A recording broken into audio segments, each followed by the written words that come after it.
ಇನ್ನು ಜೈಲಲ್ಲಿ ಇದ್ರೂ ಕೂಡ ಹೊರ ಜಗತ್ತಿನೊಂದಿಗೆ ಕ್ರಿಮಿನಲ್ಗಳ ಸಂಪರ್ಕ ಇದೆ. ಅದು ಹೇಗೆ ಅಂತ ಫೋನ್ ಕರೆ ಮೂಲಕ ಜೈಲಿನಲ್ಲಿ ರೌಡಿಗಳ ದರ್ಬಾರ್ ಜೋರಾಗಿದೆ. ಸಾಲು ಕೇಸ್ ದಾಖಲಾದ್ರೂ ಕೂಡ ಕಡಿವಾಣ ಹಾಕೋದಕ್ಕೆ ಜೈಲಾಧಿಕಾರಿಗಳು ವಿಫಲರಾದ್ರ ಅಂತ. ಈ ಹಿಂದಿನ ಕೇಸ್ಗಳಿಂದ ಜೈಲಲ್ಲಿ ಜಾಮರ್ಗಳನ್ನ ಅಳವಡಿಕೆ ಮಾಡಲಾಗಿದೆ. ಎಲ್ಲಾ ಜೈಲುಗಳಲ್ಲಿ THCBS ಅತ್ಯಾಧುನಿಕ ಜಾಮರ್ ಅಸ್ತ್ರವನ್ನ ಪ್ರಯೋಗ ಮಾಡಿದ್ದಾರೆ. ಅಂದ್ರೆ ಆ ಜಾಮರ್ ಇದ್ರೆ ನಿಮ್ಮ ಹತ್ರ ಯಾವುದೇ ಕಂಪನಿಯ ಸಿಮ್ ಕಾರ್ಡ್ ಇದ್ರೂ ಕೂಡ ನಿಮಗೆ ಫೋನ್ ಮಾಡೋದಕ್ಕೆ ಸಾಧ್ಯವಾಗುವುದಿಲ್ಲ. ಫೋನ್ ಕನೆಕ್ಟೇ ಆಗಲ್ಲ. ಜಾಮರ್ ಅದೇ ಕಾರಣಕ್ಕೆ ಅಲ್ಲಿ ಅಳವಡಿಸಿರ್ತಾರೆ. ಆದರೆ ಇಂತಹ ಹೈ ಟೆಕ್ನಾಲಜಿ ಜಾಮರ್ ಇದ್ರೂ ಕೂಡ ಇವರು ಹೊರ ಜಗತ್ತಿನ ಜೊತೆ ಹೇಗೆ ಸಂಪರ್ಕ ಬೆಳೆಸ್ತಾ ಇದ್ದಾರೆ ಅನ್ನೋದೇ ದೊಡ್ಡ ಪ್ರಶ್ನೆ.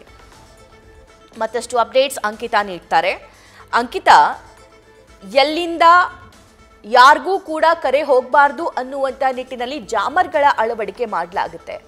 ಅದು ಕೂಡ ಹೈ ಸೆಕ್ಯೂರಿಟಿ ಹೈ ಟೆಕ್ನಾಲಜಿ ಹೊಂದಿರುವಂಥ ಕೋಟಿ ದುಡ್ಡು ವೆಚ್ಚ ಮಾಡಿ ಅಲ್ಲಿ ಜಾಮರ್ ಅಳವಡಿಸಿದ್ದಾರೆ. ಹೀಗಿದ್ರೂ ಕೂಡ ಹೊರ ಜಗತ್ತಿನ ಜೊತೆಗೆ ಆರಾಮಾಗಿ ಇವರು ಸಂಪರ್ಕ ಸಾಧಿಸ್ತಾರೆ. ಇದಕ್ಕೆ ಸಾಕಷ್ಟು ದರ್ಶನ್ ಪ್ರಕರಣ ಅಷ್ಟೇ ಅಲ್ಲ, ಬೇರೆ ಬೇರೆ ಪ್ರಕರಣದ ಉದಾಹರಣೆಗಳನ್ನು ಕೂಡ ನಾವು ಕೊಡಬಹುದು.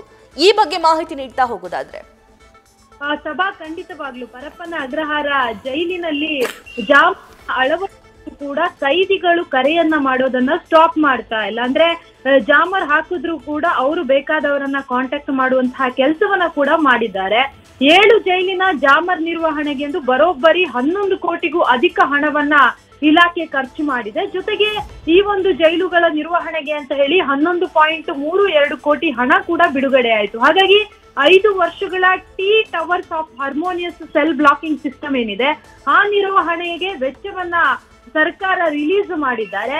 ಆದ್ರೂ ಕೂಡ ಯಾವುದೇ ರೀತಿಯಲ್ಲಿ ಪ್ರಯೋಜನ ಆಗ್ತಾ ಇಲ್ಲ ಅನ್ನೋದ್ರ ಬಗ್ಗೆಯೂ ಕೂಡ ಸಾಕಷ್ಟು ಅಸಮಾಧಾನ ಕೂಡ ವ್ಯಕ್ತ ಆಗ್ತಾ ಇರುವಂತದ್ದು. ಕೇವಲ ನೀವು ಹೇಳಿದ ಹಾಗೆ ದರ್ಶನ್ ಕೇಸ್ ಮಾತ್ರ ಅಲ್ಲ, ಸಾಕಷ್ಟು ಪ್ರಕರಣಗಳು ಕೂಡ ಜೈಲಿನಿಂದ ಕರೆ ಮಾಡಿ ಬೆದರಿಕೆ ಹಾಕಿರುವಂತದ್ದು ಕೂಡ ಬೆಳಕಿಗೆ ಬಂದಿತ್ತು.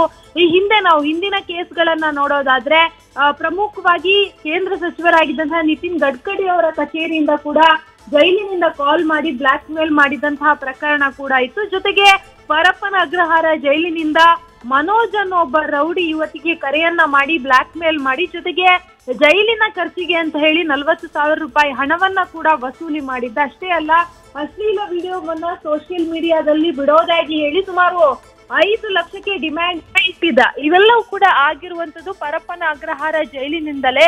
ಮೊನ್ನೆ ಅಷ್ಟೇ ಪರಪ್ಪನ ಅಗ್ರಹಾರ ಜೈಲಿಗೆ ಗೃಹ ಸಚಿವ ಡಾಕ್ಟರ್ ಪರಮೇಶ್ವರ್ ಅವರು ಕೂಡ ಭೇಟಿ ಕೊಟ್ಟಂತಹ ಸಂದರ್ಭದಲ್ಲೂ ಅವ್ರು ಹೇಳಿರುವಂತದ್ದೇನು ಅಂತಂದ್ರೆ ಜಾಮರ್ ಅಳವಡಿಸಲಾಗಿದೆ, ಆದ್ರೆ ಅದರಿಂದ ಪರಪ್ಪನ ಅಗ್ರಹಾರ ಸುತ್ತಮುತ್ತಲಿನ ಜನ ಏನಿದ್ದಾರೆ ಸ್ಥಳೀಯರು ಅವರಿಗೆ ತೊಂದರೆ ಆಗ್ತಾ ಇರೋದ್ರಿಂದ ಅವರು ಬಂದು ನಮ್ಮ ಹತ್ರ ಸ್ವಲ್ಪ ರಿಕ್ವೆಸ್ಟ್ ಮಾಡ್ಕೊಂಡ್ರು. ಹಾಗಾಗಿ ಜಾಮರ್ ಅನ್ನ ಸ್ವಲ್ಪ ಸಡಿಲಿಕೆ ಮಾಡಿದ್ದೀವಿ ಅನ್ನೋ ಒಂದಷ್ಟು ಮಾತನ್ನ ಕೂಡ ಹೇಳಿದ್ರು.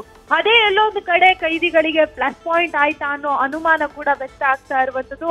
ಒಟ್ಟಾರೆಯಾಗಿ ಹೇಳೋದಾದ್ರೆ ಜೈಲಿನಲ್ಲೇ ಮೊಬೈಲ್ ಸೇಲ್ಗಳಾಗ್ತಾ ಇದೆ, ಬೇಕಾದವರನ್ನ ಕಾಂಟ್ಯಾಕ್ಟ್ ಮಾಡುವಂತಹ ಕೆಲಸ ಆಗ್ತಾ ಇದೆ. ಅದನ್ನ ಹೊರತುಪಡಿಸಿ ನಾವು ಮೊನ್ನೆ ಅಷ್ಟೇ ನೋಡಿದ್ವಿ, ಬೆಳಗಾವಿಯ ಹಿಂಡಲಗ ಜೈಲಿನಲ್ಲೂ ಕೂಡ ಕೈದಿಗಳು ಬೇಕಾದಂತಹ ವಸ್ತುಗಳು ಸಿಗಲ್ಲ ಅಂತ ಹೇಳಿ ಪ್ರೊಟೆಸ್ಟ್ ಅನ್ನ ಮಾಡ್ತಾ ಇದ್ದಾರೆ. ಪ್ರೊಟೆಸ್ಟ್ ಮಾಡೋ ಲೆವೆಲ್ಗೆ ಬಂದಿದೆ ಅಂತಂದ್ರೆ ಜೈಲಿನ ವ್ಯವಸ್ಥೆ ಯಾವ ರೀತಿಯಾಗಿದೆ ಅನ್ನೋದನ್ನ ನಾವು ನೋಡ್ಬೋದು. ಜೊತೆಗೆ ಕೈದಿಗಳಿಗೂ ಬೇಕಾದಂತಹ ವಸ್ತುಗಳು ಹಣ ಇದ್ರೆ ಆರಾಮಾಗಿ ಸಿಗುತ್ತೆ. ಅದಕ್ಕೆ ನೇರ ಕಾರಣ ಜೈಲಿನ ಸಿಬ್ಬಂದಿಗಳ ನಿರ್ಲಕ್ಷ್ಯದಿಂದ. ಒಟ್ಟಾರೆಯಾಗಿ ಹೇಳೋದಾದ್ರೆ ಈ ಒಂದು ಪ್ರಕರಣದ ಬಗ್ಗೆ ಇನ್ನಾದ್ರೂ ಅಧಿಕಾರಿಗಳು ಗಮನ ವಹಿಸಬೇಕು. ಜೊತೆಗೆ ಅಲ್ಲಿ ಅಳವಡಿಸಿದಂತಹ ಜಾಮರ್ ಏನಿದೆ ಅದರ ಬಗ್ಗೆ ಒಂದಷ್ಟು ಕ್ರಮವನ್ನ ವಹಿಸಬೇಕಾಗುತ್ತೆ. ಯಾವುದೇ ಕಾರಣಕ್ಕೂ ಜಾಮರ್ ಅನ್ನ ಸಡಿಲಿಕೆ ಮಾಡಬಾರ್ದು. ಜೊತೆಗೆ ಕೈದಿಗಳಿಗೆ ಮೊಬೈಲ್ ನಲ್ಲಿ ಅಂದ್ರೆ ಅವರು ಮೊಬೈಲ್ ಅನ್ನ ಯೂಸ್ ಮಾಡಿಕೊಂಡು ಅವರಿಗೆ ಮಾತನಾಡುವಂತಹ ಅವಕಾಶವನ್ನ ಕಲ್ಪಿಸಬಾರ್ದು. ಸಭಾ, thank you Ankita. News first ನಿರ್ಭೀತಿಯಿಂದ ನಿಮ್ಮ ಪರವಾಗಿ.